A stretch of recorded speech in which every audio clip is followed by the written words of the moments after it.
I'd like to touch on the role of the Supreme Court in Mississippi. The court reviews decisions of law and fact made by the trial courts in the state.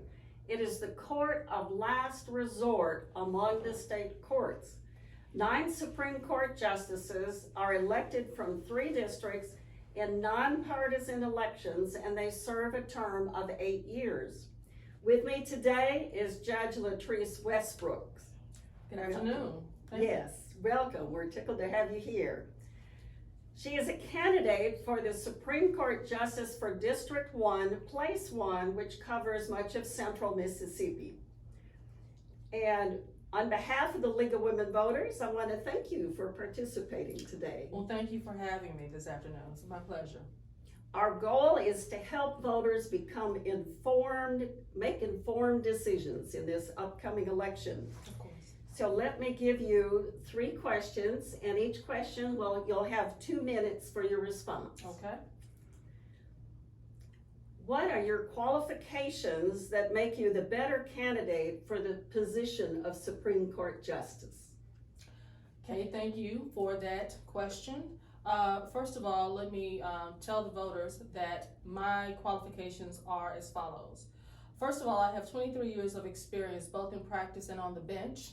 I started out as a prosecutor on the Gulf Coast. I did that for 3 years, and then I moved to Central Mississippi and moved into private practice, where I sued companies like Jim Walter Homes and Oakwood Mobile Homes on behalf of residents and citizens who were dealing with faulty manufacturing of homes, inhabitable living conditions.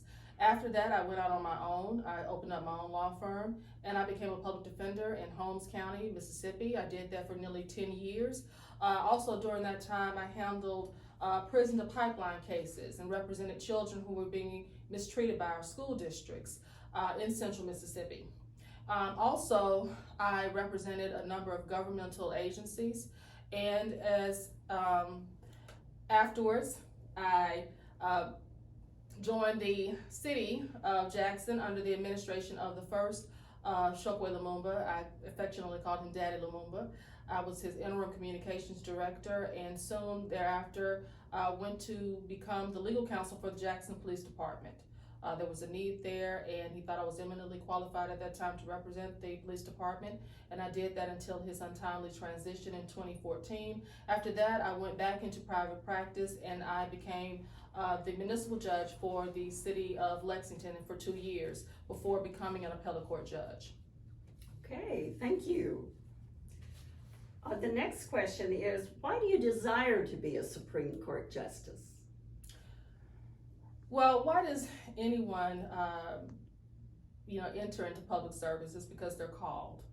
Most of my career has been servicing the public. First, as I mentioned, as a prosecutor.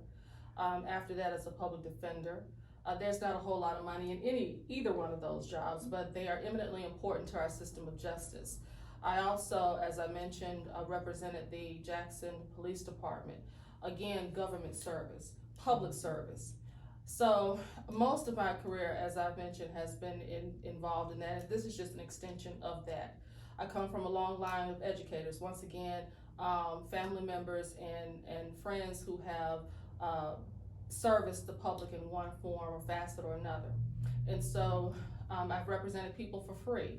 I've helped people expunge their records, helping them get a fresh start. So my service on the Court of Appeals was just an extension, again, of my desire to serve the public. And my desire to serve on the state's highest court is, again, another extension of that desire to serve the public. Mm-hmm. Thank you. The next question is more related to your role as a judge. The Mississippi Supreme Court affirms or overturns the rulings of the lower courts. What standards would you apply to your decision making? The same standards that I'm applying now.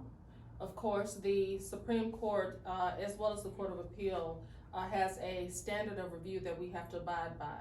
And so we're looking at decisions to determine if there were any errors that were committed on the trial level. And so while we're looking at the record, Of course, we're looking at the law, we're looking at the facts of the case, and we're also incorporating judicial philosophy, which embodies our prior experiences, both professional and personal experiences. And so we look at the record, we determine whether or not errors have been made, and if errors have been made, then we are compelled to write that the case must be reversed and remanded or rendered, which means that the case ends on the appellate level and does not get resent back to the trial court level. Those decisions are not easy decisions to make.